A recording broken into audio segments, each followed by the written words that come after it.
It is 1 o'clock. Good afternoon from the 104.5 The Zone Studios. I'm Jackson Williams. The NBA Finals are headed to a Game 7 as the Pacers take Game 6, 108-91 to tie that series up at 3 games apiece. Game 7 is Sunday in OKC. Tip-off at 7 p.m. The College World Series Finals are set as Coastal Carolina and LSU will face off in the championship series. First pitch for Game 1 is tomorrow at 6 p.m., and you can hear that game right here on The Zone.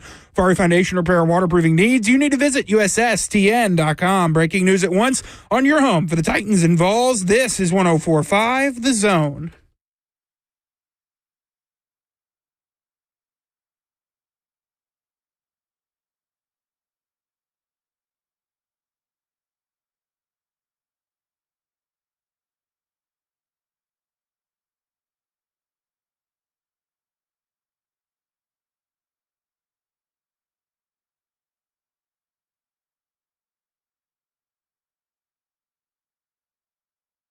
Zach Lyons here on 105 The Zone, powered by All Four Seasons Garage Doors. 615-737-1045 is the number. Got Stoney Keeley next to me. He's got Blaine's on vacation today, so Stoney Keeley's going to step into the chair across from me. We're going to have Lindsay Rhodes of Sumer Sports join us, talk about her Sticky Stats series that provides a lot of information, what it means for the Tennessee Titans in 2025. We're going to talk about the NBA Finals. We're going to talk about Ellick Manor. Lots to get to today. Do have some bad news for those that may have seen my tweet earlier today. Allegedly, maybe supposedly, theoretically, Tubi must have saw the tweet. That's our working theory. That is the working theory, because I got a message from the director saying, hey, Zach, we're going to need to push. Tubi's asked us to hold off on press until we've aligned on timing and etc. So super apologies with 3 exclamation points. So he truly means it. Now, for those that, I guess I should have clarified, Alec Roth is the director of the Cam Ward Zero Star documentary series. And so not going to be able to have him on today. So I'm downgrading Tubi to the worst streaming service around. No. Oh, no. Well, sorry. I mean, listen, they might have just said, hey, we're not ready to do this right now. Too big. I guess we're just too big of a show. It's too big. It's too many people that are going to hear this. It's going to create such a demand, a riotous demand. We can't go down this road just yet. I guess so. So apologies to that. We have sent some clarifying questions to Alec. We'll see if he is able to respond to them, if he's allowed by the Tubi overlords. Their lawyers, their team of lawyers to answer these questions. What do you got? So who does Tubi replace? Who was the worst streaming service? I would say probably Roku. I guess Roku TV. The Roku channel is pretty rough, man. Hey, y'all don't like the Roku channel? No. What's up? Name me something good on the Roku channel. Yeah, they got movies, but so does Tubi. A lot of streaming Tubi services. has a SpongeBob channel. Freevee. A lot of people who may not know Freevee is Amazon's version of Tubi, but they put out a lot of original content and pretty good original content, I have to say. So definitely not them. So Tubi may be free, but they don't allow freedom to the press. I feel like Hulu's redundant at this point since they merged it with Disney Plus. Yeah, more than likely. Yeah. It's just I don't know too many streaming services that have the volume of the classics that Tubi does. Yeah. It's like you try to watch a movie on one of these other services, and it's like the same 10 to 15 movies every month, and then they rotate and they bring in a few more. Tubi is just a gold mine. You go into Tubi, you never know what you can find. Yeah. I think I heard somebody, it might have been Bert and Lucas reading off the movies earlier this week that were on Tubi, and 12 Angry Men was up there. It's like a classic, major awards player back in the day. Up until a few months ago, they had Andy Samberg's Pop Star, Never Stop, Never Stopping, one of my favorites. Like I said, the classics, the major awards players. You that can just find them on shows Tubi. the range of Tubi. Yeah. But no, they're on my crap list. You don't have to get me on down this rabbit hole again. I was in the Ramon and Will chat on Wednesday morning. I think I couldn't be stopped. It was like my Michael Jordan flu game. Well, speaking of Michael Jordan flu games, let's talk about some NBA. I know you are a big NBA fan, Stoney. Huge watches NBA it all fan. the time. Yeah, so we're going to put absolutely. you on the bench because me and Jackson right now are going to talk to some NBA. But Okay. feel free to chime in whenever you feel there's an appropriate time to display your expertise in the NBA. Well, I'll just say that if Kevin Durant and Russell Westbrook can sort their differences out, I really like the Thunder on Sunday. There you go. It's really good.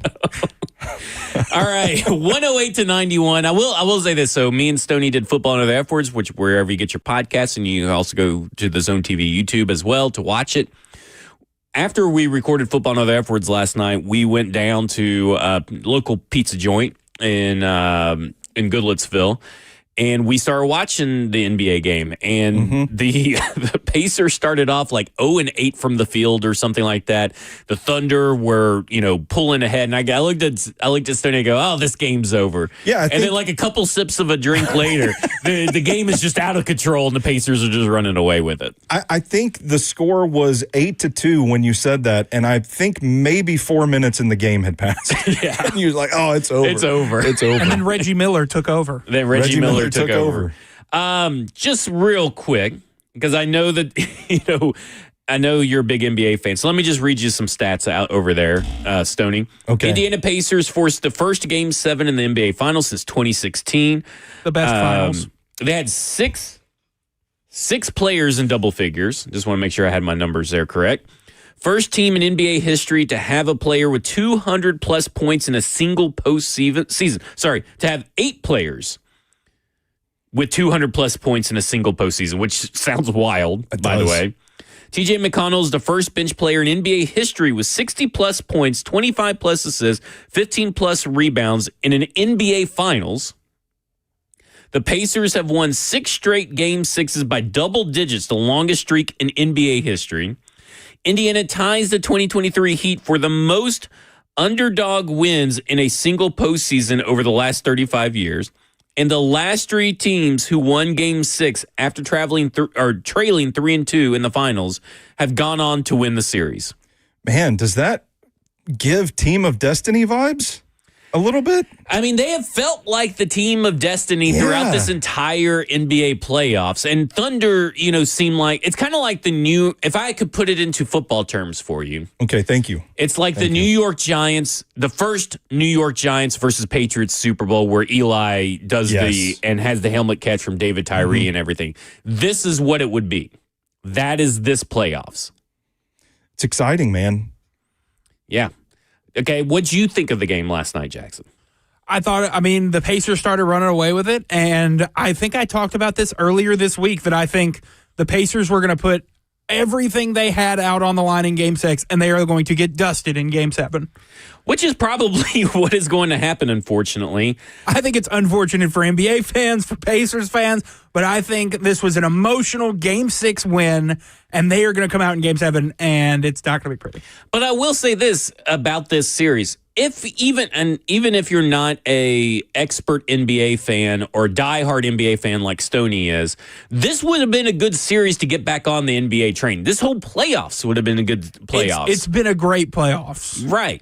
So, to me, this whole entire playoffs has been really fun, really good to watch. This entire NBA Finals, because every time you think the Pacers are done and they're going to be out of this thing, like I did very early in the games, I was like, man, this thing's going to be done.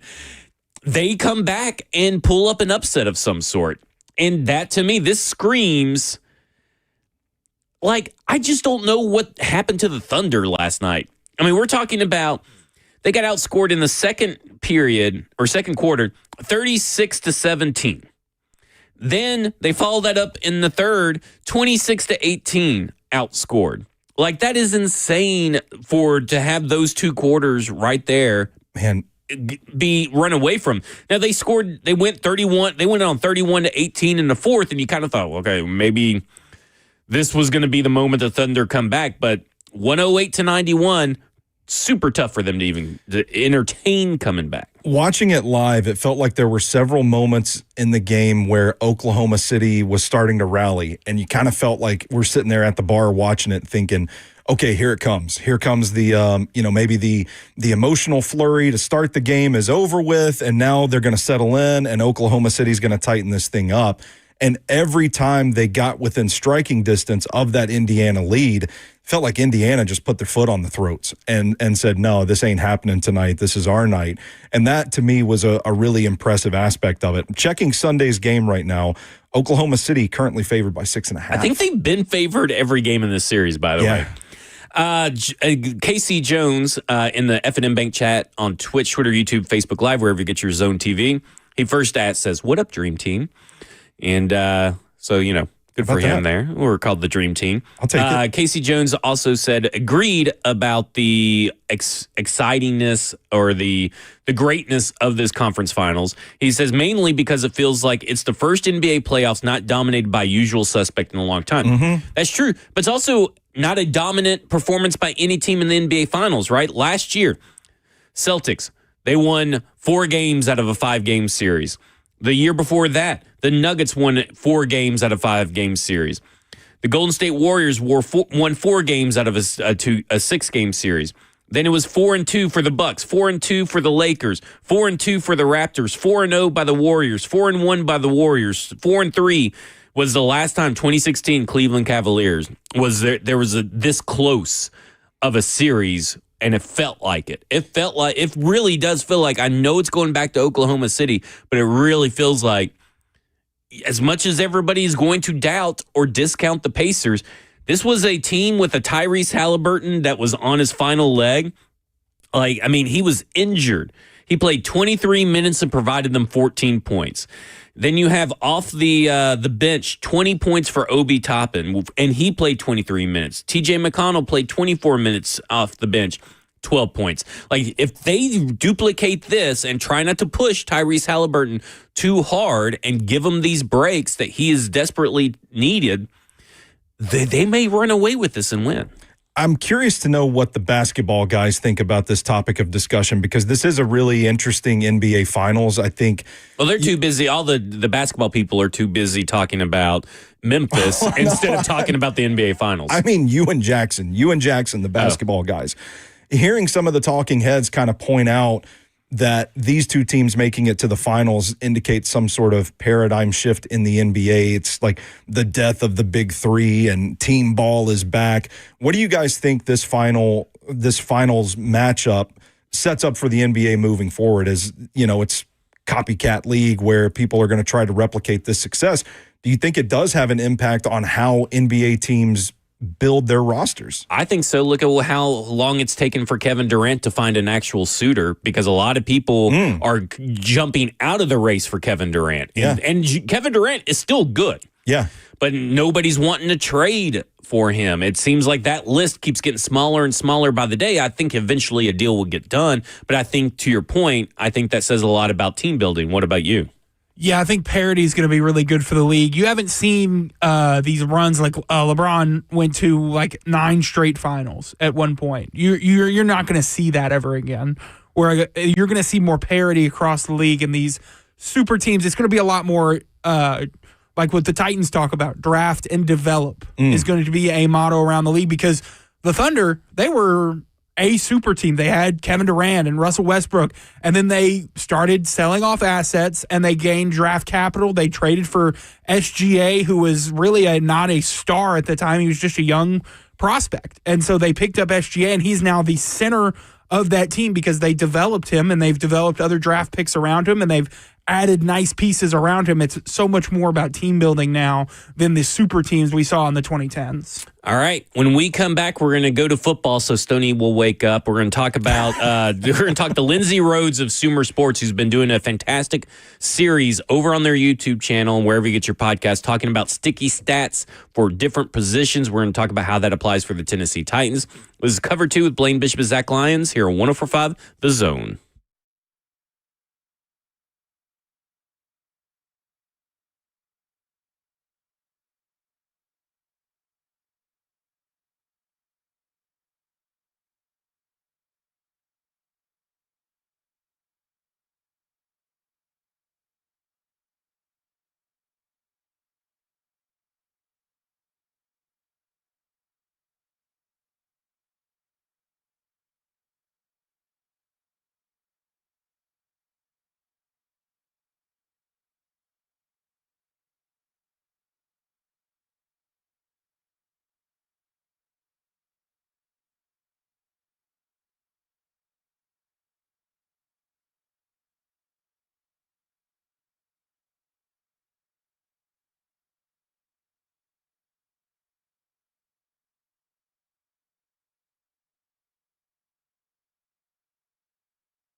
Cover 2 with Blaine Bishop and Zach Lyons here on 104.5 The Zone, powered by All Four Seasons Garage Store. 615-737-1045 is the number.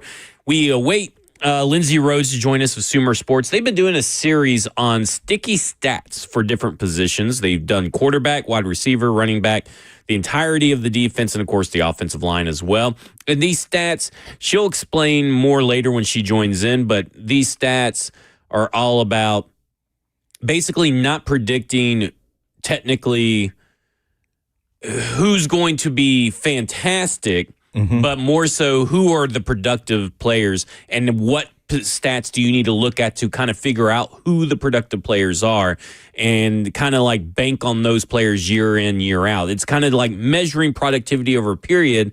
That way you can kind of figure out, okay, what's actually important to edge rushing success? What's important to the cornerback position? What stats do you need to avoid? What stats do you need to look at? And one of the things that she talked about in the debut episode of the quarterback position was she kind of, it sounds a little weird because I kind of like told you about this in a text message that this seems very duh, but nobody really puts it in this perspective. It's pass yards per attempt. Yeah. And what that is, everybody's like, oh, yeah, yards per attempt, blah, blah, blah. 'Cause she was talking about Aaron Rodgers and that mirage of a season that he actually had in 2024, where he had the second most pass attempts and the second most yardage. But she said if you looked at the yards per attempt, you would see that he was like ranked like 27th in yards per attempt, but she also called it yards per play. So like those are the average pass yards that he got on a play came out to that. And I thought that was a really good way to put it together. The thing that I like about this series the most is how her and Sam really acknowledge the gray area in a lot of these stats, that a lot goes into evaluating a player, and it's not just passing yardage totals, attempts, that sort of thing. Like it is really, are you okay over there? Well, I'm giving him the phone number. Oh, okay. We had a Zoom issue, so. Gotcha. Okay.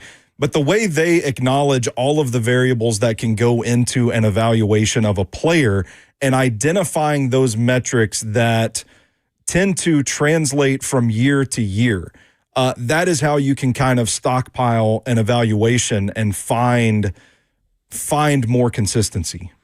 All right, so we're going to get more clarity on these sticky stats, and we're going to hear from the source herself, Lindsay Rhodes, host of the Sumer Sports Show for sumersports.com. Lindsay, thank you for joining us. First up, kind of explain to everyone what your current sticky stats series is all about and trying to accomplish. So first of all, thanks for having me. No Hi.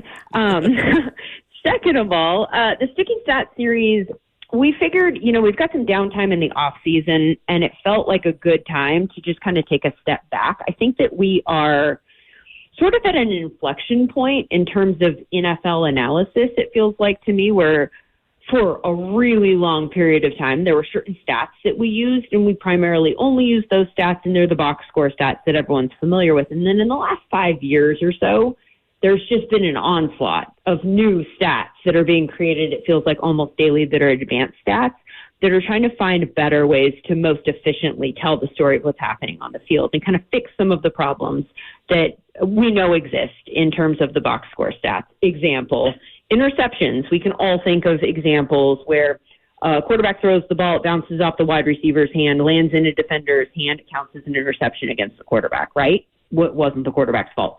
So we're trying to find different ways to kind of fix some of those problems in stats. And a lot of the different stats that have popped up are efficiency metrics. You hear things like EPA and CPOE, and these are stats that in conversations that I have with different data scientists and people that really live in that space, these are just normal things that we throw around in conversation. And I found recently, that as I've become numb to the fact that these are not new to me, I'll put them in tweets or something like that. And people go, I don't even know what that means. Like, what are you saying?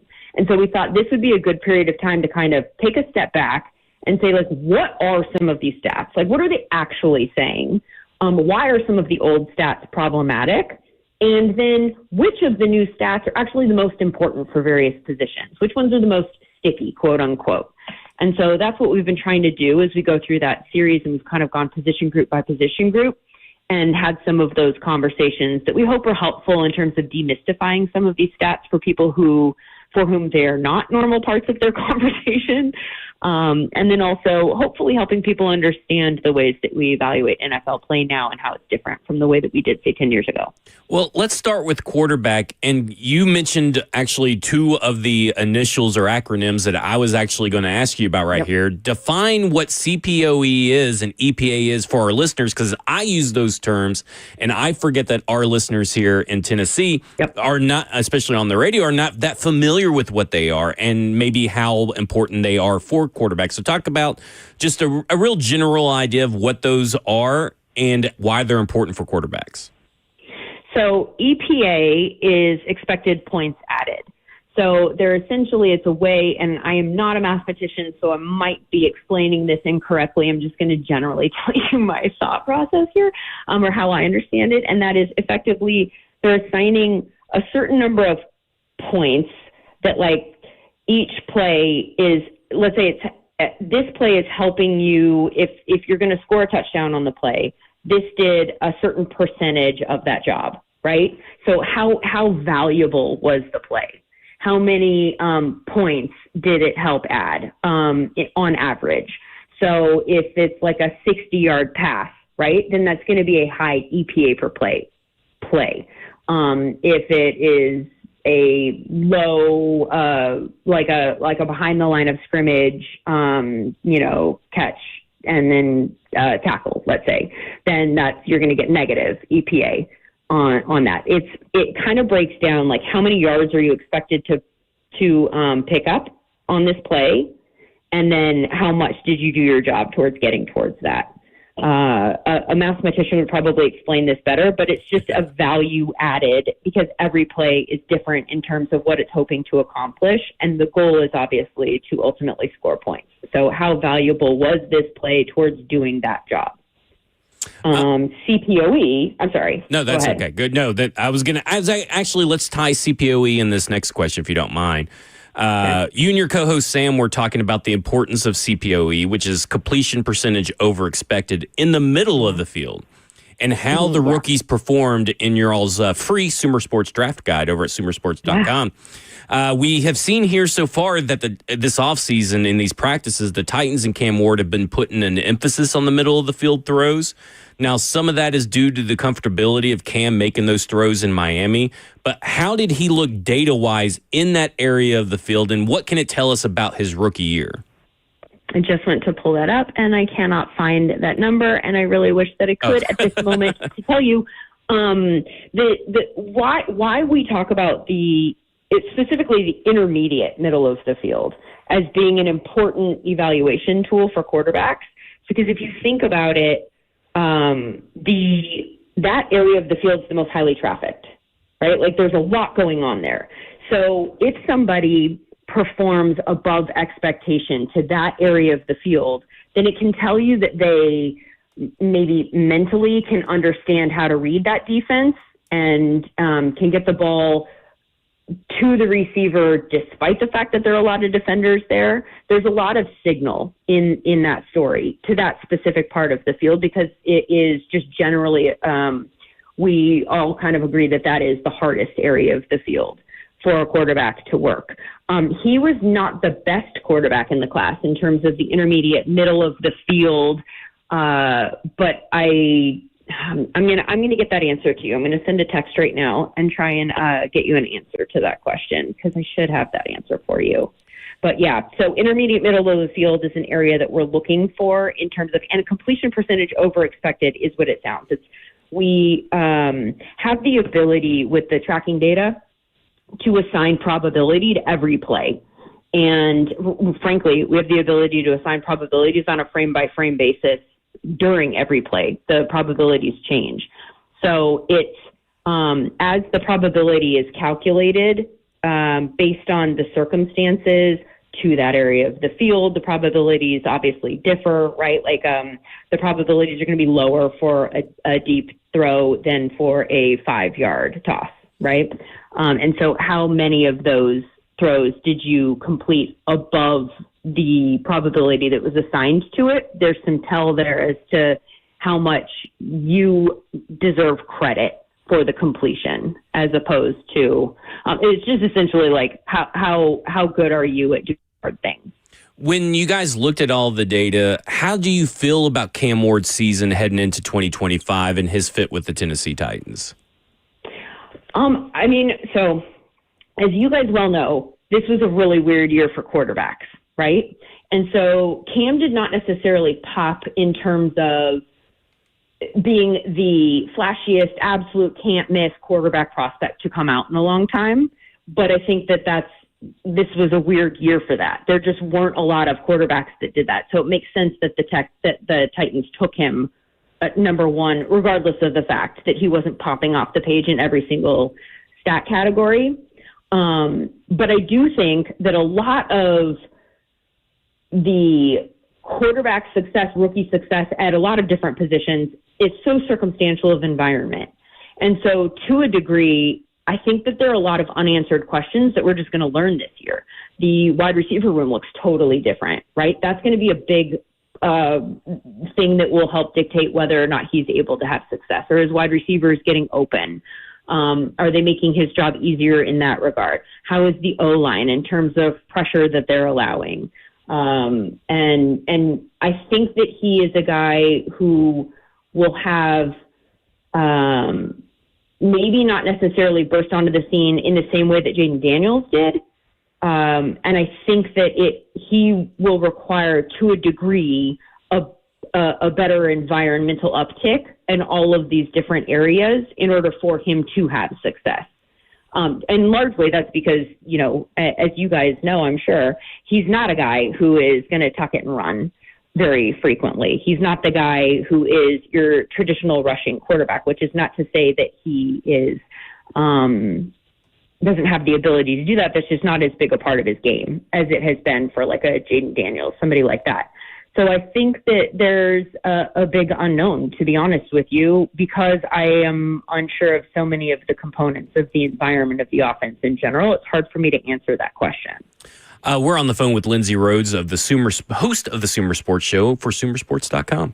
Thank you for joining us this afternoon, Lindsay. Let's do some quick hits on the other positions about stats that maybe tell the best story of players, starting with the offensive line. When it comes to pass blocking, it's really hard for fans and maybe even some sites that are out there to assign blame when a play goes wrong.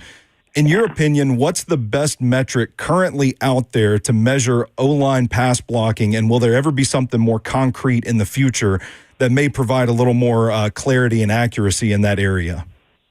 Yeah, it's a really, really tough one because of the way that the O-line really has to work together, the way that the O-line is a weakling system, the way, frankly, that the quarterback is so important in terms of the stats that we typically have tracked offensive line success.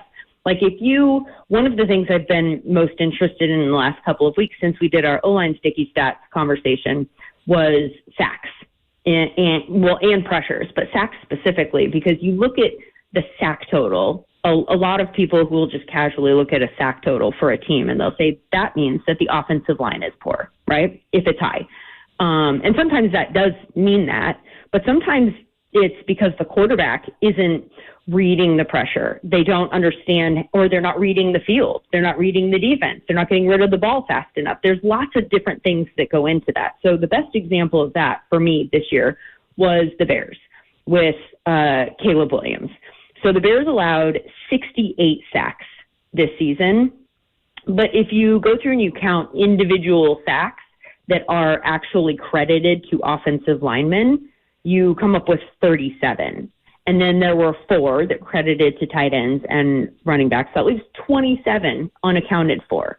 And my guess is a pretty big number of that is on Caleb, and or specifically Caleb's fault, or sort of an uncredited sack, i.e. like maybe the coordinator put them in the wrong protection. We just don't know how to assign this. Or it could also be in this situation, Caleb standing in the backfield and not being able to pick up a protection for the line, right?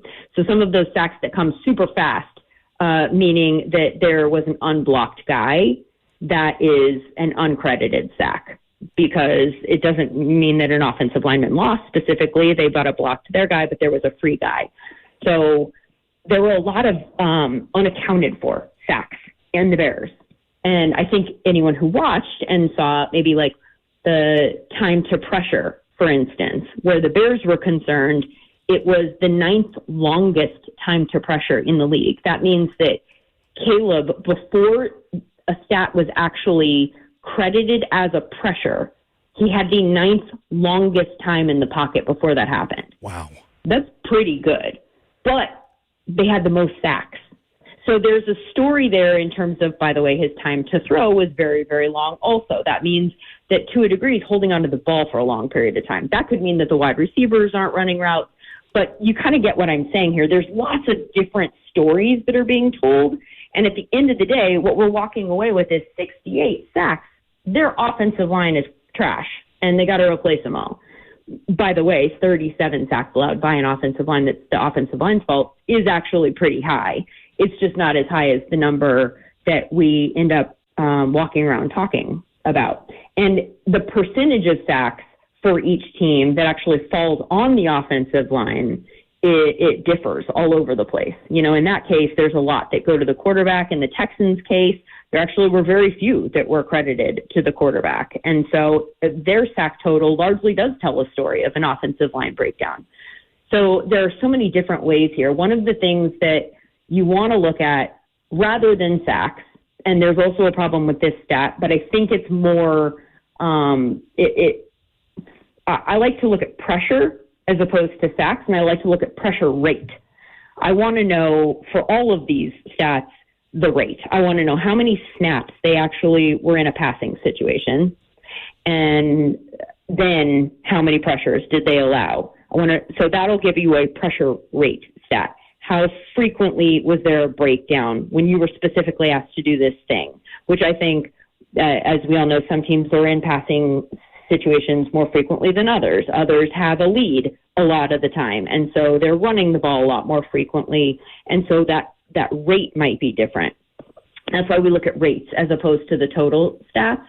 But even within that, as I just pointed out with the Bears example, there are flaws in the system that don't specifically give that to the offensive line. So we've come up with tracking stats where we can track an offensive lineman individually, their pass block get off, how quickly they are, or how well they are blocking against pressure within 1 second from the snap. And then there's pass block finish, which we measure how well they're holding their block. That's within 2.5 seconds of the snap.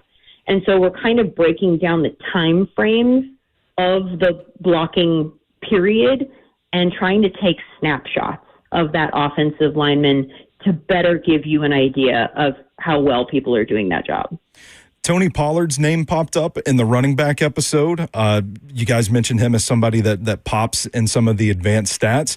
Which stats are those, and what does that tell us about Pollard, who ranked high in rushing yardage but low in yards per attempt? He is an interesting guy because, and running back in general is an interesting position because it's so environmentally driven. The context that you need in order to measure a running back is massive.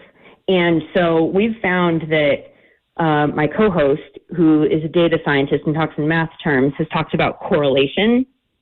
And the sticky stats that we found for running backs in terms of their correlation was very low. Like even the stickiest stat for a running back has like a 20% year-to-year correlation, meaning that it is likely to be in the same range on a year-to-year basis in a really low percentile. So it makes it so hard to have these conversations about which running backs are good before we obviously know that they're good. It's hard to identify those. And it's also hard to identify the running backs that are no longer good because of the environment. And there are some really good examples out there. Last year, we had so many conversations about Saquon Barkley and about Derrick Henry, and the fact that they were doing so well meant that there was a running back resurgence, and we should start paying running backs who are good, and we've solved that problem, and that running backs do matter, and that all these conversations that we've had for the last few years are moot. I think that they actually said the opposite, because the environments that they went to were so good. And Saquon Barkley's numbers specifically, Josh Jacobs is another great example of that. His last year in Las Vegas, numbers were really far down the list.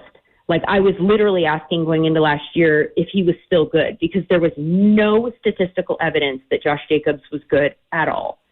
And so you're left wondering. Then he goes somewhere else.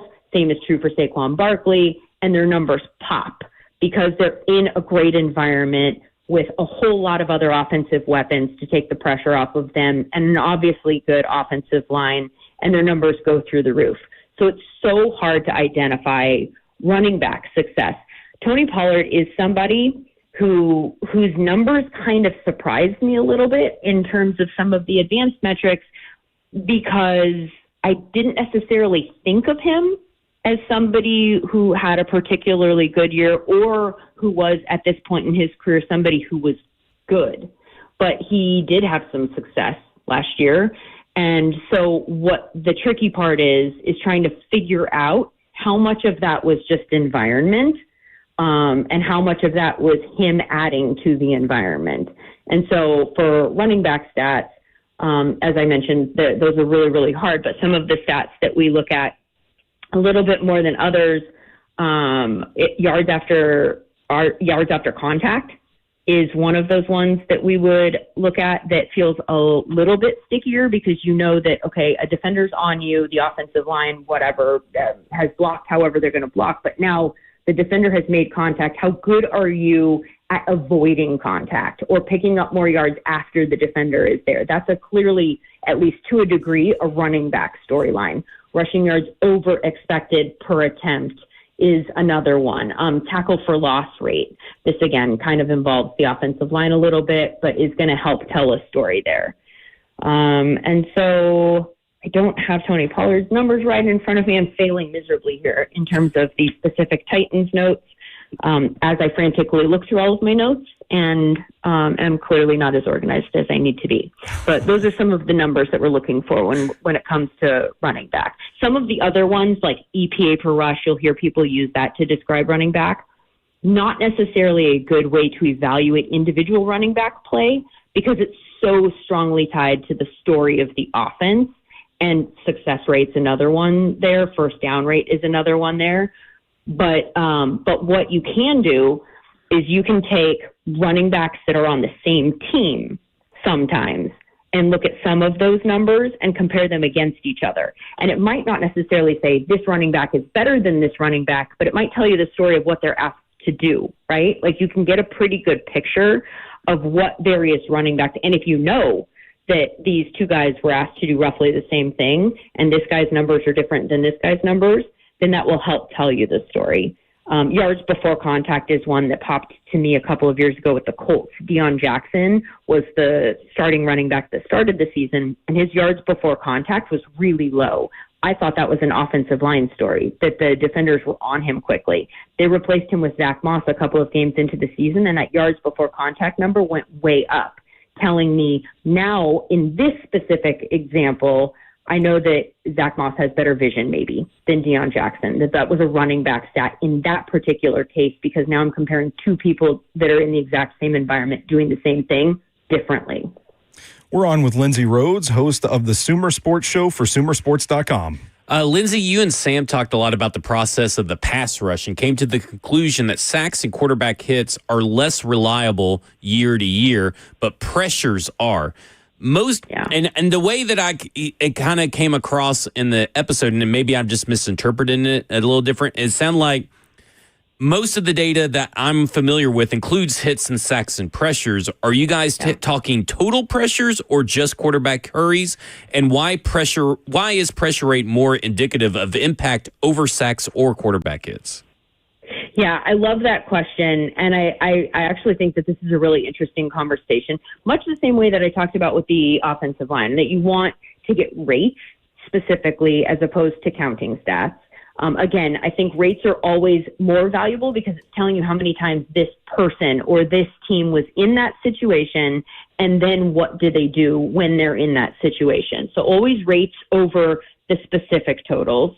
But the reason I like pressures more than sacks, and by the way, to answer your question, pressure is counting all of the different pressure stats. So a sack, a hit, a hurry, those are all counting. If you add those all up, you have the number of pressures, right? The pressure rate, I think, is more important than sack rate, and certainly more than either of these just total counting numbers, because that's a sign of the process. So if I am a pass rusher and I have a very high pressure rate, then I am winning more of my matchups. It might just not result in a sack. But if you think of all of the ways that the actual way that a play finishes is reliant on so many other things to happen. Maybe you have a quarterback who's really good at escaping. You still did your job, but that guy is able to roll out, and you've got like a guy who has the ability to pick up more yards, as opposed to a statue in the pocket where if you get there, he's down. There's a lot of circumstances that are indicative of that sack number that you're ultimately going to get. Maybe also, if you are like the example that I use is Max Crosby in Las Vegas for a number of years. I feel like we were just like, get him someone else on the line, right? If you've got one good edge rusher and then you don't have anyone else, again, the line's a weakling system, then you know that the offensive line can just have a couple of people that block Max Crosby. It's much easier to do that if there isn't another good edge rusher that you need to be worried about, or a good defensive tackle where the pressure's coming from the inside. So his sack number is going to be lower because he's got two guys on him at all times. So what you want to do, and that might also affect his pressure rate. That's why all of these numbers, frankly, are just sort of like, look here, we say it's signal, but you're looking for numbers that pop, that either match or don't match the story that you think that they're going to tell. And then it just tells you to investigate further there. There's always context that's necessary, but pressure rate is more about process as opposed to the result. And I think that it's always better to focus on that because the result has so many different things that go into that. Lindsay, just one final quick question, because my partner across from me right now, Stoney, he's really big into the run game, but he's really big into figuring out zone, duo, gap. I see on your all's data table that you can refine for ball carriers zone concepts, duo concepts, and gap concepts. That's nice. How accurate is the zone, duo, gap refinement from your all's end? Yo, that is way over my head. Okay. Well, I figured I'd ask. That's why I had you on here. Super honest with you. Oh, no. No problem. No, but there are lots and lots of refinements on there. But to his point, there's so many different things that are like the personnel, all of the people that I work with who are like Sean Syed is our big film guy, who he's just super into the X's and O's and watching film and figuring out scheme and all that kind of stuff. And then Sam Bruckhouse is our data guy who's going to look through all of the numbers. And then I'm kind of the person that's just like the heavily curious fan, who's like, I want to learn more and I'm asking questions and hoping that they can find me the answers to these things. But they've been really clear and consistent about the fact that all of these refinements are the things that actually tell the story. Like, what are the personnel groupings? You have to get so specific. And I think that people who play fantasy are probably familiar with this. If you have somebody who is a zone rusher, for instance, like the Niners have, typically one of the things that they're always looking for in the draft is, you're looking for a running back who's specific to that type of running back, like a zone rushing scheme, right? And so it can help us in terms of identifying who's going to be a good fit for which team. If you understand what their personnel patterns are and what they like to do, then you can refine it and find people that are particularly good in that refined area. One of the things that we know, especially running backs are a great example, is that I think wide receivers are too, frankly. More and more we're looking for people who can just do the thing that you're going to ask them to do. Like, you're not just looking for the best guy, period, right? Like, that's not how offenses work anymore. Think of all of the different wide receivers that you have out there and the different roles that you're going to ask them to play. So if you know that you need a good field stretching wide receiver, but he also probably needs to win some contested catches down the middle, you're looking for something very specific in the draft. You don't need to find the wide receiver in the 4th round or 5th round who is specifically the next best out of all of the wide receivers. You need to find the guy who is the best at that thing that you need him to do when you plug him into your offense. And so all of these different refinements are making it much easier, I think, for teams to more accurately find the specific pieces to the offense. And your offense, I think, is particularly interesting because there are so many rookie wide receivers, and I think there's so much opportunity. Like, Tyler Lockett is a guy this year that, so he's slotted in there as the starter at the slot. I wouldn't be surprised if the number 2 wide receiver in the Titans offense this year wasn't one of these rookies, or if in a perfect world that's what they wanted, because Tyler Lockett, the sticky stats at wide receiver, he's plummeted in the last couple of years. Like, yards per route run, targets per route run, those have traditionally been relatively high for him, and they have kind of fallen off in the last year specifically. Our receiving Sumer score, which is the tracking data related one, 96th percentile in 2018, 95th in 2019, 92nd in 2021, in the 80s in 2022 and 23, 45th percentile last year. So that's the consistent drop-off that we've seen with him in the last year in all of the sticky stats.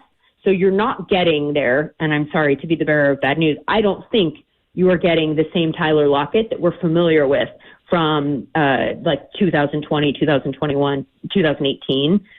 And so that makes me wonder if one of these wide receivers in a perfect world doesn't need to step up and sort of become that number 2 wide receiver to Calvin Ridley. But there are a lot of options to choose from there. So I would keep a close eye on them during training camp. Well, we appreciate Lindsay. We'll have to have you on because there was a lot of other questions we couldn't get to. But is Lindsay Rhodes, host of Sumer Sports Show for SumerSports.com, has a great series out on YouTube, wherever you get your podcasts, talking about sticky stats for all the positions. A lot of stuff that we didn't even get to that you guys need to go check out. We really appreciate it, Lindsay. Thank you, guys. I appreciate it. Thank you. When we come back, we'll react to that and talk more about the Tennessee Titans. As Cover 2 with Blaine Bishop and Zach Lyons here on 104.5 The Zone.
Let's talk insurance. My new client, King and Associates Insurance in Brentwood. They're independent agents, and that's a big difference, but it goes beyond just having multiple companies to shop. Weeding out the non-competitive companies, keeping great relationships with the biggest and best, along with bundling. But unfortunately, life happens, and they get it.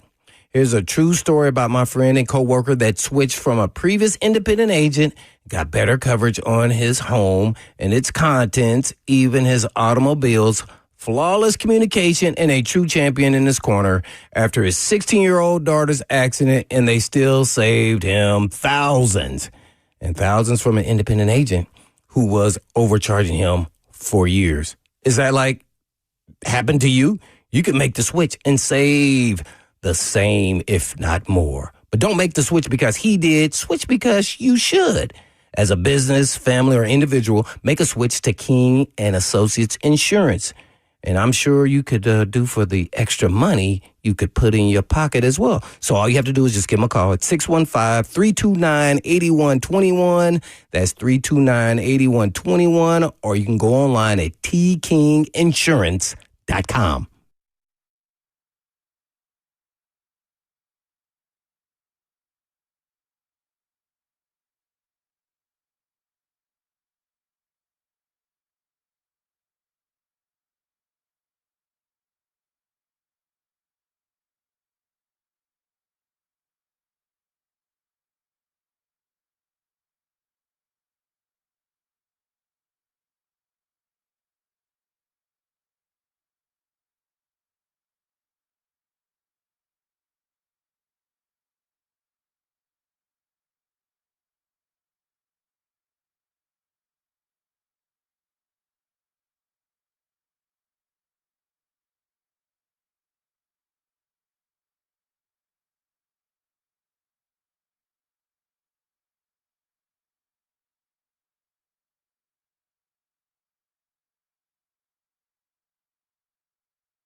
2:03. Good afternoon from the 104.5 The Zone Studios. I'm Jackson Williams.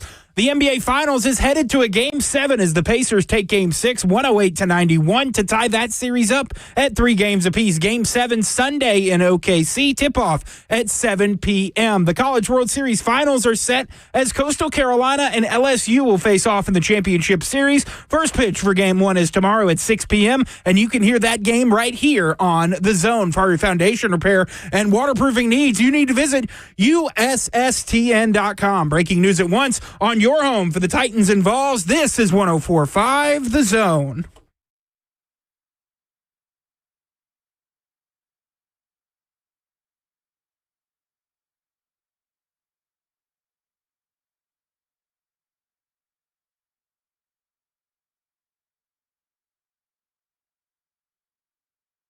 Cover 2. I know you guys are not used to cutting down the theme song, but this is Cover 2, the Blaine Bishop and Zach Lyons here on 105 The Zone, powered by All Four Seasons Garage Store, 615-737-1045. The reason we had to do that, Lindsay Rhodes, lots of information, lots of great information. Yeah. We got to only half our questions because she was so thorough in her analysis. And so we kind of had our schedule's a little off. We're going to get it back on track. So, Stoney, let's talk about the wide receivers real quick because I do want to get to the run game and Tony Pollard in the next segment. But, obviously, a common complaint for the 2024 season, and listen, there were a lot of, complaints about that 2024 Titan season that you could zone in on. Yeah. And for me, one of the top 5 maybe complaints, top 10, was the lack of involvement of Calvin Ridley earlier in the year in the offense. And according to the Sumer Sports series, Sticky Stats, among wide receivers was, and these are high correlations, we're talking almost like 70 to 80% correlation, is target share and average depth of target.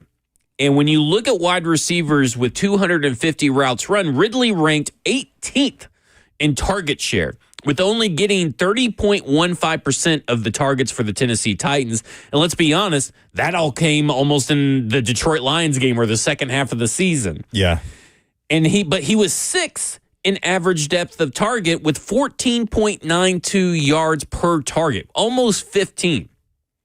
So based on those sticky stats, based on the film that you and I have both watched, getting Ridley involved, not only from a coaching perspective, but also from a quarterback perspective, is a super high priority for this offense to see any kind of success in 2025. Yeah, absolutely. And what we saw is, in terms of chunk plays, when the ball went to Calvin Ridley, he made plays. The Titans had 50 plays in 2024 that accumulated at least 20 yards or more. 18 of those went to Calvin Ridley. There were 8 more that went to Tony Pollard, and everybody else had maybe 3 or 4 plays. So clearly, when pushing the ball downfield, Calvin Ridley found success creating plays. Thinking back to last season, it felt like a lot of chemistry issues were being worked out early on. There was the discussion throughout the preseason about Will Levis not really maintaining chemistry with Calvin Ridley throughout the summer. And then once the game started, it felt like this offense was trying to figure out, how do we target DeAndre Hopkins and Calvin Ridley? When things finally clicked and when they finally started making it a priority for Calvin Ridley is when you saw him start making big plays. So if you look in the data and then you use the data to say there's something with Calvin Ridley here, which I think is a larger point from all of the information that Lindsay shared with us, is that these are breadcrumbs to go to the film to figure out why the stat is the way that it is, what that metric's actually capturing. So when you use that information to go to the film and look at Calvin Ridley and you look at some of these explosive plays, the conclusion is obviously cold hard data in your face right there. We've got to start throwing the ball to Calvin Ridley quite a bit more. Yeah, and it's real interesting to me in the fact that it's something that we talked about in Football and Other F Words last night, but the ability to recognize when to use a player, your surroundings. Yes. It felt like Brian Callahan, and also this happened on defense with Denard Wilson and definitely on special teams. They didn't really have any clue of what they had. It felt like and whether that's because they were fed BS from the prior regime, they leaned too heavily on maybe their own hubris or ability to develop certain players. We'll see. We don't know. But to me, I look at this and I go, we know that when it comes to scripted plays, the first 15 plays of every game, Calvin Ridley was targeted roughly a little bit below average at 27 times across all the games that he played in. He played in every game. Yeah. And that's, you got to think 15 times 17 is a lot of plays. It is, I guess I could do it, 255 plays. And he was targeted 27 of those 255 for 10.6%. Yeah. What that should tell you is that at least at the beginning of the year, because I think all of his numbers are going to be hurt at the beginning of the year, that either the quarterback wasn't comfortable or the quarterback missed him or this or that, and or he wasn't open and they went off to the other thing. That they have to get Calvin Ridley more involved early, and I think that's what he was kind of hinting at in those post-game comments. Yeah, and now there's data, there are metrics to back that up, to make that case. That is why these sorts of metrics matter. That is why this information is important to an NFL franchise. Well, this is why a lot of Sumer Sports is starting to get more involved with franchises behind the scenes. They're starting to get hired, not only just for this data, but for, Thomas Dimitrioff was a part of Sumer Sports. So, they're also trying to help with the idea of who you should hire, what scouts should be looking at. They're training people and all that kind of stuff. So, all of this ties into it. But the reason why I wanted to hit on those two things, target share and average depth of target, is that when you go to this wide receiver draft class, Alec Manor was their 4th or 5th rated wide receiver in their Sumer Sports draft guide, which is free, and it's amazing that you get, especially if you're a nerd, go read it. But he ranked in this draft class 9th in average depth of target and ranked in the top 15% of the entire draft class in target share. And he went in the 4th round, and we're talking about a guy. I know they got Van Jefferson, and maybe we'll get a little bit more into this later, but what a guy is. Yeah. We know what Van Jefferson is. He is not going to turn into your best look at what Van Jefferson can top out at is the Super Bowl run in 2021. That's your best thing with the Rams. That's your best case scenario. But we know what he is. Alec Manor, she alluded to it before she got off the phone, was that she kind of expects a rookie wide receiver to be that wide receiver 2 opposite Calvin Ridley. And I think we would all agree it's the best guy to choose from probably is Alec Manor.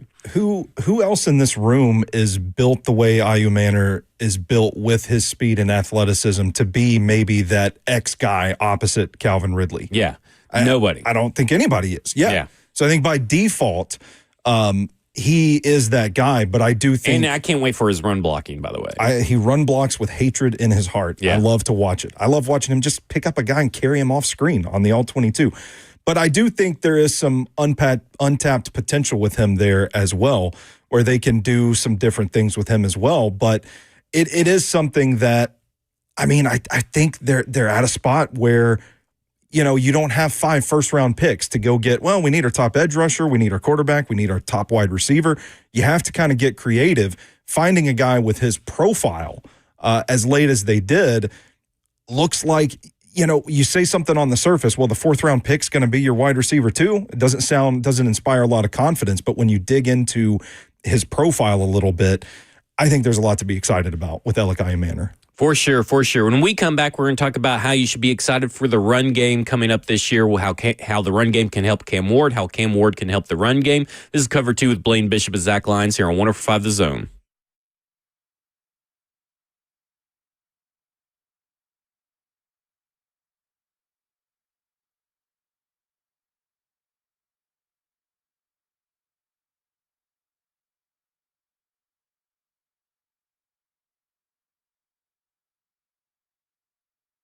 Man, life is full. Work, family meetings, and somehow I'm supposed to squeeze in going to the gym. I don't have the hours enough in a day to even train. And I want to feel better in my clothes and, look like how I used to back in the day when I was ripped up. But surgery? No, not for me. I just want something that works fast. Enter M Sculpt Neo at Edge Peptide Therapy. 30 minutes, no downtown, real results. M Sculpt Neo is the most advanced body sculpting technology available, merging fat reduction with muscle building in one effortless session. No surgery, no downtime, just results that speak for themselves. M Sculpt Neo is your secret weapon, building muscle and burning fat faster than traditional workouts alone. It's like doing 20,000 sit-ups in 30 minutes without breaking a sweat. And when you book in June, you get 2 free sessions. And all you have to do is just give them a call at 615-724-1878 and invest in the version of you that's already in there. That's 615-724-1878.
Cover 2 with Blaine Bishop and Zach Lyons here on 105 The Zone, powered by All Four Seasons Garage Doors. 615-737-1045 is the number. Do we have some Glorilla we could play for Stoney at the entrance to the next segment? Get him Glow. He loves some Glorilla, so I just wanted to see. I know that maybe some of her stuff is not made for radio, stuff, but he loves Glorilla, so we got to do it for Stoney. All right, Tony Pollard in the run game. Obviously, a running back in the run game could be a young quarterback's best friends. But we talked to Lindsay, and I was already kind of on this trail when looking at the numbers. And to me, I've always been a big Tony Pollard guy. Yeah, big fan. And I want to throw a comp out there for Tony Pollard to you right now, why I've got it on my mind. Okay. And it's going to lead into a stat. But I want to throw out Matt Forte. Oh, I like that. Because that's a guy that's not known for a lot. Yeah. You know, like he was kind of considered a poor man's Marshall Faulk, when he was going through. But he was a guy that could catch the ball. Yeah. He was a guy that could break some tackles. He was a guy that had a little bit of juice and a little bit of wiggle. He could do everything. He was a slightly above average at everything, but never considered elite. I was about to say he was like that second tier of guy. He could do a little bit of everything well, but I don't think he was ever given the credit he deserved and really put in that upper echelon of the elite running backs. Part of that, obviously, the time that he played in was also, he crossed over with guys like Chris Johnson and Adrian Peterson and LaDainian Tomlinson, all that. So but I do think there are some similarities there where Tony Pollard has played in the company of some really good running backs too. But stylistically, yes, I love that comp. Yeah, I figured you would. And here's why. Tony Pollard is the first running back since Matt Forte to post 1,000 rushing yards alongside 55-plus targets in 3 straight seasons. It's consistent, man. And now Tony is obviously smaller because you got to remember Matt Forte, for those who may not remember, was like 6'1". He was a load. Yeah. Tony Pollard is a little bit different. But I'm just talking stylistically and the type of runner that you're getting. Yes. Is a guy that can get you 1,000 yards. He can be something in the pass game. He can get you, anywhere from 1,200 to, or maybe like 1,400 to 1,900 yards from scrimmage. Yeah. And that's kind of what Tony Pollard is, despite a lackluster sort of year last year, because he was 12th in yards, but he was 8th in attempts and rush attempts and 17th in yards per attempt out of 23 running backs that had at least 200 attempts. Yeah, but man, this is where we get into the environment and the context behind the stats, because I watched his 2024 campaign and came away with an immense amount of respect for that guy. And we heard the Titans coaches kind of loud him pretty significantly by season's end. But going back and watching some of the tape, it's like, dude, you don't have to go this hard. We get it. This offensive line is a mess. The quarterback play is not really helping out. The passing game, the vertical passing game is wildly inconsistent. And you are still going out there when the Titans are out of the playoff race, mathematically eliminated, and you are still playing as hard as you were when the season started. So much respect for Tony Pollard. I think it speaks to the type of player that he is. I think it speaks to the type of man that he is. And so to think that he still amassed the counting stats that he did, the production, the surface level production that you see with everything, like the sky falling around him, to me, it might not look like it on the surface, but it was a very impressive rushing season to me. Yeah, and defenses were able to play their base defense against Tennessee, right? Yeah. They didn't really stack the box. They kind of just went with it. The offensive line, was as poor as it was. Turnstiles. When your offensive line and your quarterbacks can't pass the ball. Yeah. That makes it kind of easy to turn you into a one-dimensional thing. If you were the game planning for the Tennessee Titans, you have to stop Calvin Ridley and you have to stop Tony Pollard. And they both still got over 1,000 yards in an offense that was terrible. Yeah. And so I kind of want to just point out a few stats that we were talking about with Tony Pollard and talking about with Lindsay. Lindsay, thank you. Oh my gosh, you just like left my head. In terms of 10-plus yard runs, for running backs, that's considered an explosive. Mm-hmm. And he was 8th out of 23 with 30, which is 7th out of 23 in rate. 11.5% of his runs ended up being 10-plus yards runs. He was 11th in first downs gained, and he was 6th in attempts per broken tackle, which means that he was breaking tackles at a high rate, and it was 11.8, and he was 6th in that, and he broke 22 broken tackles, which was 7th among that list. This is according to ProFootballReference.com. All that to say, he did all that and this is consistent with also Tyjae Spears, where he was getting his yards before contact out of those 23 running backs with 200 attempts, 19th. So he was getting contacted at a really quick rate, almost as soon as he touched the ball. And to me, we will get into the offensive line's role in this, but this was all done with a bum ankle, as someone pointed out in the chat, Team Ramrod. This was all done with him being injured, and he played through it. And a lot of credit to him to do that, because maybe not a lot of people would. But to me, I look at this and I'm like, I look at this offense this year, and I think there should be a lot of optimism, because now with Cam Ward, with all these other wide receivers, you're looking at an offense where Calvin Ridley should be better.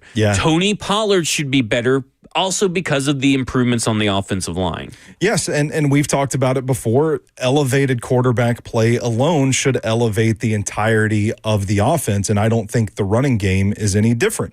You and I talked about it. It might have been off air a little bit after Football and Other F Words last night. I don't recall, but what a good team this was in 12 personnel running the ball, and that's one running back, two tight ends. That led with Bill Callahan's scheme, when executed correctly, it led to a pretty unstoppable running game. I mean, they had some really good plays that went for some real chunk yardage last year. And so you do kind of think like, okay, for his part in the entire equation, I don't think Tony Pollard is a guy you worry about going into 2025. You talk about all the other things that kind of led to this seemingly not so great season, the offensive line, the quarterback, the passing game, the play calling, all that stuff, the total picture of the offense. There are things that need to improve going into 2025, but at the very least, I'm comfortable saying you look at Tony Pollard for his part, and I don't think you're worried about him. Well, and I also think that if you look at the role the offensive line will play into this as well. Sure. You've moved J.C. Latham over to the right side, which is his more natural right, side. It's where he played in college. It's where he played in college. You added Dan Moore over to the left, which we'll see if that actually even helps the run game. I think that's a big area of something that we haven't really touched on, and we'll touch on that in just a few minutes. But then you have also Kevin Zeitler, which is a huge, massive improvement for this team.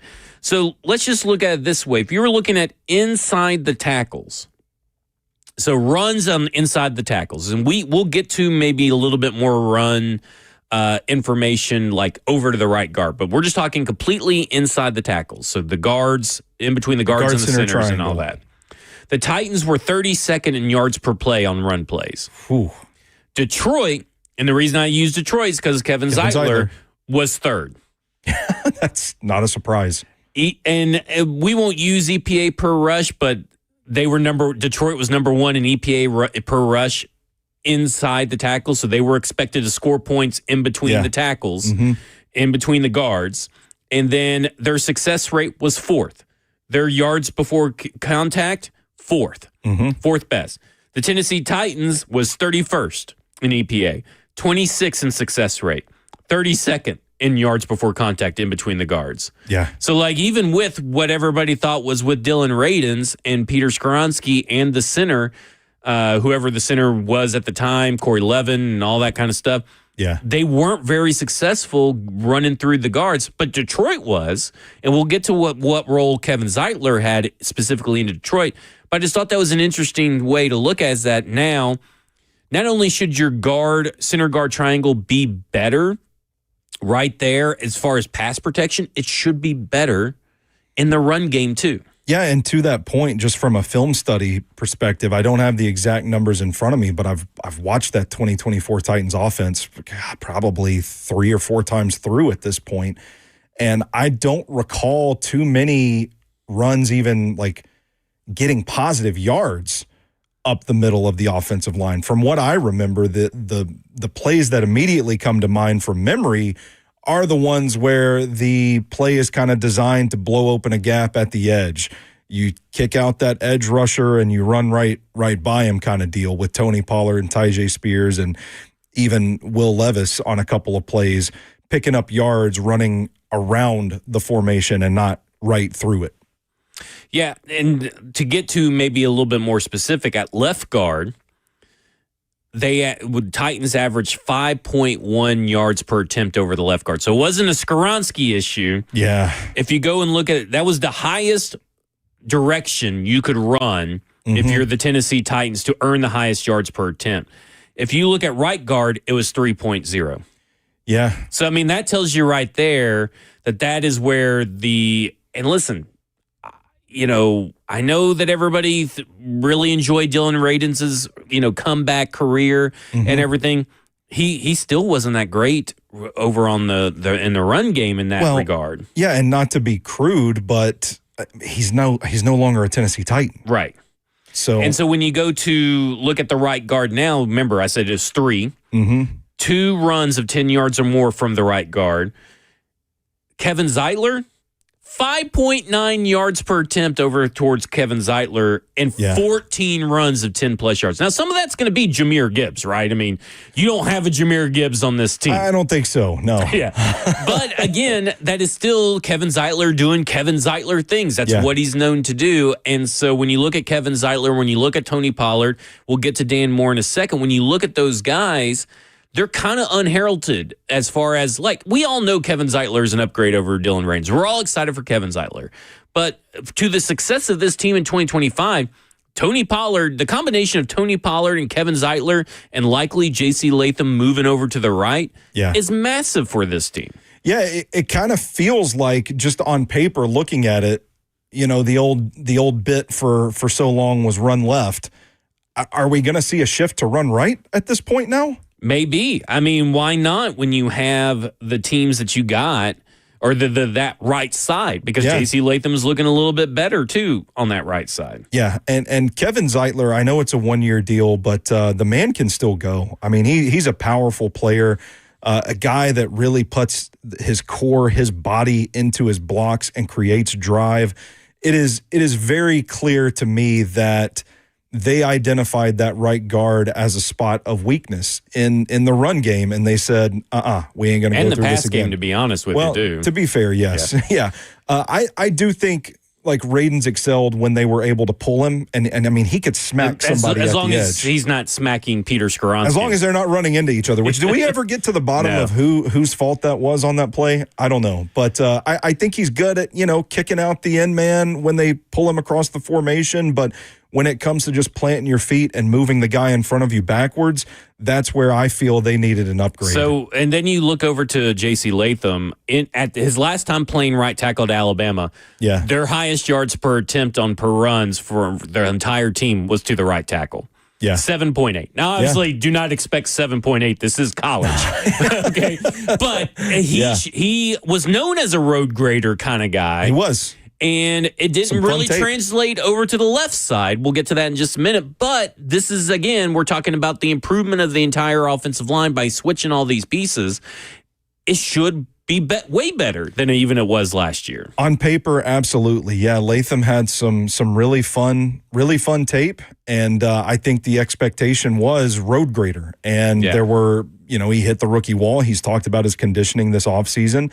That seems like an issue that he has taken quite seriously. Sounds like he's going to correct. And theoretically, if he can get back to just, remotely the tape we saw at Alabama, I think it's a net positive for the Titans.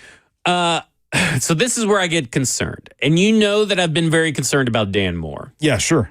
Yeah. you go to outside tackle runs or at the tackles, the left tackle, the right tackle for the Steelers. They were 32nd, 27th, 25th, 30th in all those yards per play, EPA, success rate, yards before contact. Yeah. The Titans were better than all the Steelers at that. Wow. If with NPF, Jalen Duncan, John Ojukwu, Leroy Watson, they were better as tackles on runs than the Pittsburgh Steelers. Yeah, that's scary. That is scary. That's scary. So, it really, when you drill it down to the left tackle, there was no difference between J.C. Latham and Dan Moore on runs. Yeah. It was 3.4 yards per attempt for the Titans on left tackle runs, 3.9 for the Steelers. Okay. With 3 explosives for the Titans, 4 explosive for the Steelers. Okay. So J.C. Latham playing out of position, Dan Moore, familiar position. We'll see what Bill Callahan can do with Dan Moore. A little bit of positive for concern, but we have said numerous times if Dan Moore is the worst offensive lineman out of the 5, you're probably still sitting pretty good. Yeah, I would think so. Because he's average. And I think maybe. I think the trap I want to keep from falling into is just saying, well, he was the best they could get at that price. Yeah, like that may be true, but it still doesn't mean that the left tackle spot is automatically going to improve. I think there are some issues. I haven't concluded my tape study on Dan Moore for the summer, but from what I have watched, I think there are some issues. I think the feet don't line up with the body sometimes. Like, I think there's a few plays that I watched where turned and watched the edge rusher instead of like moving his feet and really like getting his body into the block. And those things can kind of expose you in pass protection situations. I do think he gets kind of a bad rap in the run game because I do think he flashes some really good foot drive on, like, it's like one of those things where you see like 1 every 3 run plays or something like that. And so you think about this being the best option for the Titans and you say, okay, those moments, if we've got Bill Callahan, he can get that out of him more consistently, I think is the hope. But at this point in the offseason, it's still hope. And I think it's healthy to have a fair amount of skepticism that this offensive line is just going to automatically be improved. Yeah, I do think that it will be. It just may not look in the same areas as it has before. Yes, run right. That's what I'm saying. Run right. I do think that Dan Moore is interesting discussion in a different level. It's something that we kind of touched on here on this show before about Jeffrey Simmons. Something that we touched on last year is that this expectation that you suddenly become a different and better player once you're paid. Yes, and that's a great point that you and Blaine have made. And like, I get it. Everybody wants Jeffrey Simmons to live up to the contract, but that's not what he was when he got the contract. And now, listen, he has not been as good since he got it, and there's been other circumstances around that, maybe not all Jeffrey Simmons. And I know he's aiming for double-digit sacks, but at a certain point in the NFL, you are who you are. Yeah, for sure. And so, like, to me, I look at it and I go, everybody's expecting, Jeffrey Simmons to be this elite player, even though that he was never an elite player. And that's unfair expectations. And now you got Dan Moore coming in with a big contract, right? And we've seen what Dan Moore is in the passing game. We've seen he's probably a 7 to 12 sack guy allowed. Sure. Yeah. We've seen that he's roughly going to allow anywhere from 40 plus pressures. That's what you should expect from Dan Moore. That does not mean that he's not living up to his contract, because his contract is that he's getting paid isn't based on projection. It's based on what he's done. Yeah, if you're paying people based off projection, then you need to quit doing that. And I get it that they overpaid, but they overpaid out of market necessity. I was about to say they had to. Not necessarily because they think that, oh, well, he's getting paid, $50 million or whatever it is up front, that, oh, now he's going to be a premier left tackle. Yeah. No, they're just trying to pay $50 million to stop the bleeding. I was just about to say the same thing. It is a matter of stopping the bleeding. If you can just stabilize. Right. And that's what I think is still ultimately the net positive of all this, is that you do get to flip J.C. Latham back to right tackle and you have Dan Moore at left tackle. that is still on paper, hopefully a massive upgrade from the revolving door that they had at right tackle last year and J.C. Latham playing a position that he wasn't playing the year prior. Yeah. That to me, all this to boil down to this, when you're talking about these low-key Titans like we've been doing this series, we've talked about Cody Barton. Because to me, Cody Barton has proven what he is. When you and I think there is reason to believe that Cody Barton will be a stabilizing force, not just for the linebacker position, but for the defense itself. Sure. Same with Xavier Woods. We know what all those guys are. Those guys got paid appropriately for what they do. Yeah. We know what Dan Moore is. He's the beneficiary of being able to play the position of left tackle, which is a premier position in this league that doesn't have a lot of availability in free agency. So he got to do that. But to me, run game is going to help Cam Ward. Cam Ward's going to help the run game. Lot to be positive in the run game, even if the left tackle situation is a little murky. This is Cover 2 with Blaine Bishop and Zach Lyons here on 104.5 The Zone.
Cover 2 with Blaine Bishop and Zach Lyons here on 105 The Zone, powered by All Four Seasons Garage Doors. 615-737-1045 is the number. Got Stoney Keeley across from me.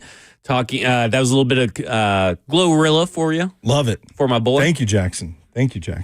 Okay, so we talked about Elakayo Manor at the top of the hour. Yeah. And how we think that he can be that next true X receiver for the Tennessee Titans. Obviously, I told Blaine, I was like, one of the most things about preseason I'm excited about is to watch Elakayo Manor put some poor scrub in the dirt in the run game. Mm-hmm. And that's one way to get, to the starting lineup.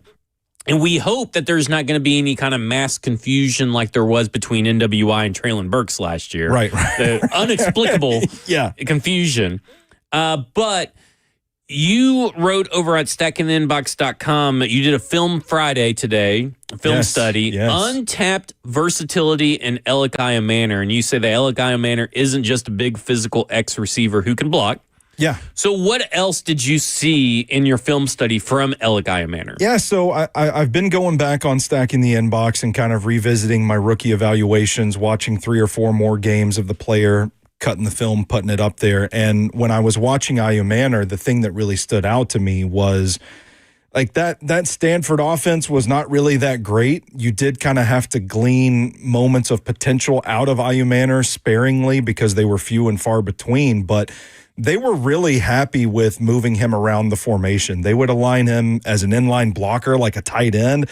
They would put him on the inside of bunch formations. And it kind of made me think, watching him separate against that level of competition, admittedly, separate his sense of spacing as a route runner, it kind of made me think there's probably more to this guy than just, big X guy that they're going to put opposite Calvin Ridley. When you go back and watch some of how Brian Callahan and Nick Holtz deployed their offensive personnel last season, I don't think it's a stretch to say that Ayo Manor could play a little big slot.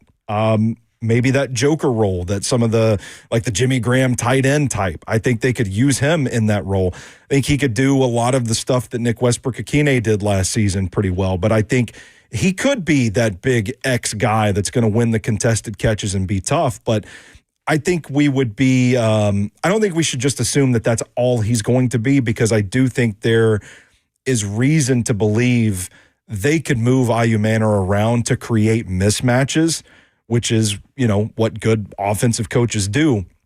And I think it's his athleticism, his speed, and his physicality, not in just how he buries people in run blocking, but how hard he runs. I think he could end up being a pretty sturdy weapon for this offense that could do more things than just win contested catches and run block. When you look at his fit in this offense, if he is able to get a starting position sooner rather than later, that should, because sometimes it can mean that Van Jefferson was just terrible, but I don't think that's going to be the case. True. But that is a good thing for him to get live reps on Sundays with your young quarterback. Because one of my biggest things when we had Marcus, when you saw even, Malik Willis and all these guys come in, is that they never really had a true wide receiver to grow with. And as soon as that guy was there, you had Ryan Tannehill starting. Yeah. And then you traded him away. And then you had a Ryan Tannehill starting, and you had no real backup plans behind him. You had no real backup plans for future wide receivers, and they went and course corrected, it feels like.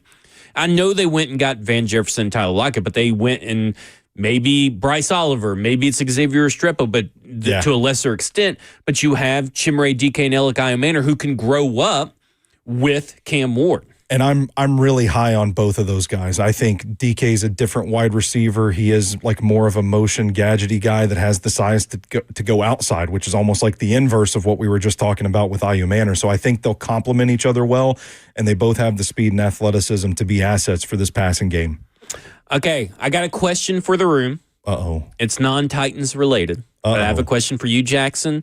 I have a question for you, Stoney. Here we go. This comes from the law firm himself, Ben Jarvis Green Ellis. For those who do you remember Ben Jarvis Green Ellis? Yes, of course. Okay. This comes from the law firm himself, and he asks out on Twitter, Does the HDMI cord have the most dominant run of any cord ever? Ooh, I don't know. I think I'm giving that to umbilical cord. Okay, well, someone else also said umbilical cord, and they said umbilical's winning the 1v1, and umbilical's the most talented, but HDMI is the better all-around player is one of them that we got. Generational talent. You know, someone said the umbilical cord putting up Wilt Chamberlain numbers. Yeah. So there you go. Mm-hmm. I had someone tell me the Ethernet cord is the most dominant cord because when you think about servers, when you think about businesses, everything runs on Ethernet cords. Someone said power cord, but he dubbed the power cord the commissioner of the cord league. So obviously power cord is eliminated from that. Your thoughts on the most dominant cord? We'll start with you, Jackson. I'm going to go Ethernet because you think of government projects, you think of different things. How many Ethernet cords do we have in here? In there, in the tech center in the back of the station. So, and it's been around since like the 70s too. Yeah, so you're looking at Ethernet cords all over the place. I don't know how many HDMI cords, but we use a little bit of the other one. I don't know what it's called. The VGA. Yeah, the VGA, the other stuff. DVI. And, you know, you had AV cables before. HDMI really became popular in the early 2010s. So AV cables had a dominant run through the 1980s until the early 2010s. So you got to factor that in. Ethernet, been around since the 70s, dominant ever since. Yeah. I do have an honorable mention. Okay. I would like to say C major as well, because it is one of the first chords you learn when you pick up a guitar. And Stoney, there's can been you sing that for us, please? thousands of songs that have been written beginning with that C major chord. Okay. Do you all think that the HDMI could handle the physicality of the league the AV cable dominated in? Oh, I don't know about that. Going to be tough. It's going to be tough. Yeah. Yeah. Because, I mean, you think about how much you had to wrestle to get like the bigger TVs, right? Yeah. Out from the wall. Yeah. Now it's like every TV's mounted. It's real easy for the HDMI. Not a lot of defense being played in the HDMI league. That's true. That's a great point, Zach. How many listeners do you think we have lost in this total episode? All of them. We might have a show Monday. I don't know, boys. Yeah. Someone asked Grok on Twitter, does the HDMI cord have the most dominant run of any cord ever? And he goes, HDMI cords have dominated AV tech since 2002, with nearly 10 billion devices sold by 2021, and replacing the VGA and DVI as the standard for TVs and consoles. There's the USB, but the USB has a more dominant team. Yeah. Maybe it's a dynasty more so than just one player. It feels like relatively new addition to the sport. Yeah. How would we put coaxial cables on this? Oh, yeah. That is the cable? Yeah. Like the old, I still have to use one for my HDMI antenna, and it is a pain. They have never made that easy to take off and on. Oh, no, it's horrible. Yeah. What's the worst cord? A real villain. I would almost in the put that league. cord on as the worst cord. Maybe. I mean, it's maybe not the least effective cord, but I think it's the worst cord. Okay. Well, there we go. This is good. I think. Do you think we accomplished a lot today? Like we did accomplish a lot. Yeah. Yeah. I'm just happy my stomach didn't growl. There on you the go. microphone. There you go. Jay Wills, Jackson, how would you grade the show today? It's always an A day when Stoney comes to hang out. But would you really say it was an A day? I'd give you a C+, but since Stoney here, it's an A. I feel like it is a little bit more of a C+ show today. It was not our best outing, I feel like. Like we got a little off the rails. I couldn't control the guest. I was a little everywhere. You know, that happens. It was a learning episode. Yeah. Hey, the spinal cord. Ooh. That's a good one from Eddie Earl in the chat. We got nothing without the spinal cord. Yeah, we got nothing without the spinal cord. That will do it for us. 3HL's up next. Stoney Keeley, you can follow him on Twitter at Stoney Keeley, SoBrosNetwork.com, Nashville Movie Dispatch on Substack, and of course, StackInTheInbox.com everywhere on Substack, and Football and Other F Words as well. 3HL's up next. This has been Cover 2 with Blaine Bishop and Zach Lyons here on 105 The Zone. And in the meantime, and in between time, peace.